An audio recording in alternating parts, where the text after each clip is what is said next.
बोलिए सद्गुरुदेव भगवान की जय।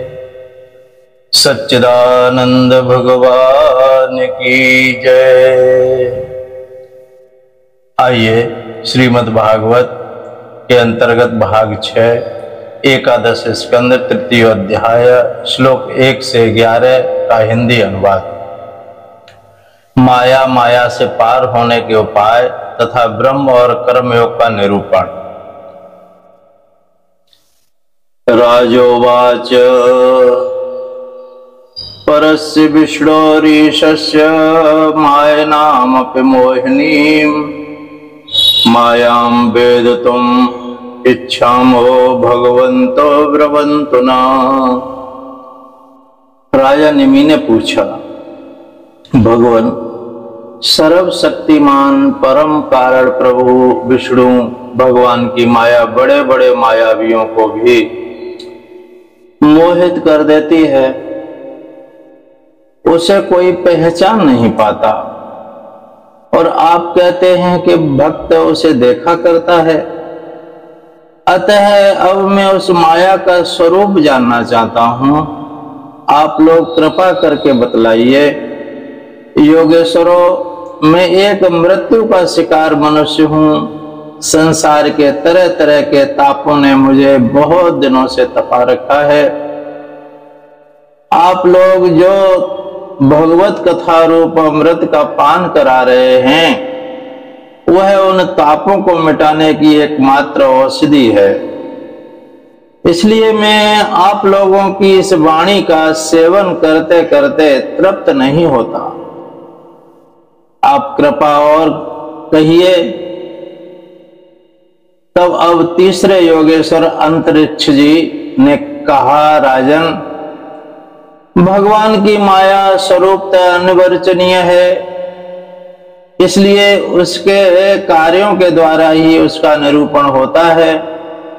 आदि पुरुष परमात्मा जिस शक्ति से संपूर्ण भूतों के कारण बनते हैं और उनके विषय भोग तथा मोक्ष की सिद्धि के लिए अथवा अपने उपासकों की उत्कृष्ट सिद्धि के लिए स्वनिर्मित पंचभूतों के द्वारा नाना प्रकार के देव, मनुष्य आदि शरीरों की सृष्टि करते हैं, उसी को माया कहते हैं। इस प्रकार पंच महाभूतों के द्वारा बने हुए प्राणी शरीरों में उन्होंने अंतर्यामी रूप से प्रवेश किया और अपने को ही पहले मन के रूप में और उसके बाद 5 ज्ञानेंद्रियां तथा 5 कर्मेंद्रियां इन 10 रूपों में विभक्त कर दिया तथा उन्हीं के द्वारा विषयों का भोग कराने लगे। वह देह अभिमानी जीव अंतर्यामी के द्वारा प्रकाशित इंद्रियों के द्वारा विषयों का भोग करता है और इस पंचभूतों के द्वारा निर्मित शरीर को आत्मा अपना स्वरूप मानकर उसी में आसक्त हो जाता है। यह भगवान की माया है। अब वह कर्मेंद्रियों से सकाम कर्म करता है और उनके अनुसार शुभ कर्म का फल सुख और अशुभ कर्म का फल दुख भोग करने लगता है और शरीरधारी होकर इस संसार में भटकने लगता है। यह भगवान की माया है। इस प्रकार यह जीव ऐसी अनेक अमंगलमय कर्म गतियों को उसने फलों को प्राप्त होता है और महाभूतों के प्रलय पर्यंत विवश होकर जन्म के बाद मृत्यु और मृत्यु के बाद जन्म को प्राप्त होता रहता है। यह भगवान की माया है। जब पंचभूतों के प्रलय का समय आता है, तब अनादि और अनंत काल स्थूल तथा सूक्ष्म द्रव्य एवं गुण रूप इस समस्त व्यक्त सृष्टि को अव्यक्त की ओर, उसके मूल कारण की ओर खींचता है। यह भगवान की माया है। उस समय पृथ्वी पर लगातार 100 वर्षों तक भयंकर सूखा पड़ता है।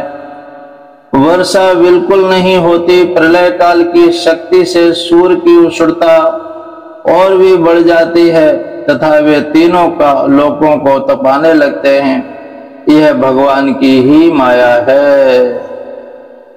उस समय शेषनाग संकर्षण के मुंह से आग की प्रचंड लपटें निकलती हैं और वायु की प्रेरणा से वे लपटें पाताल लोक से जलाना आरंभ करती हैं तथा और भी ऊंची ऊंची होकर चारों ओर फैल जाती हैं। यह भगवान की माया है।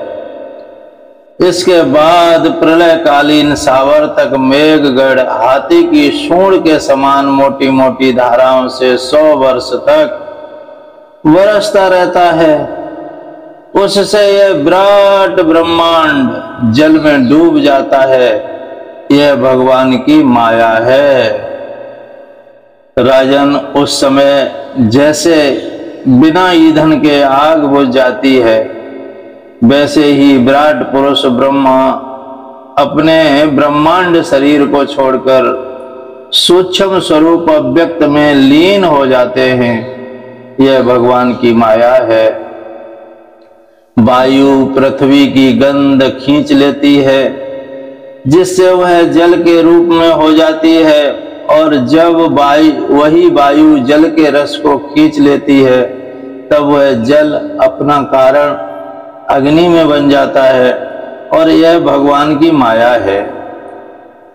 जब अंधकार अग्नि का रूप छीन लेता है, तब वह अग्नि वायु में लीन हो जाती है, और जब आकाश रूप आकाश वायु की स्पर्श शक्ति छीन लेता है, तब वह आकाश में लीन हो जाता है। और यह भगवान की माया है। राजन, तदनंतर काल रूप ईश्वर आकाश के शब्द गुण को हरण कर लेता है, जिससे वह तामस अहंकार में लीन हो जाता है। इंद्रियां और बुद्धि राजस अहंकार में लीन होती हैं।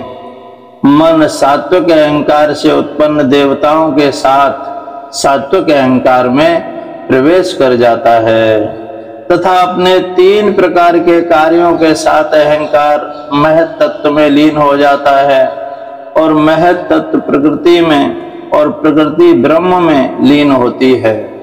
फिर इसी के उल्टे क्रम से सृष्टि होती है। यह भगवान की माया है। यह सृष्टि, स्थिति और संहार करने वाली त्रिगुणमयी माया है। इसका हमने आपसे वर्णन किया। अब आप और क्या सुनना चाहते हैं, इससे आगे की कथा अगले भाग में सुनेंगे। धन्यवाद। आपने सुना, पढ़ा, समझा, अच्छा लगा तो सब्सक्राइब कीजिए, लाइक कीजिए, कमेंट कीजिए। नहीं समझ में आया कमेंट करके पूछ लीजिए, शेयर कीजिए। द्वारकाधीश भगवान की जय। सद्गुरुदेव भगवान की जय। सोहम सोहम सोहम।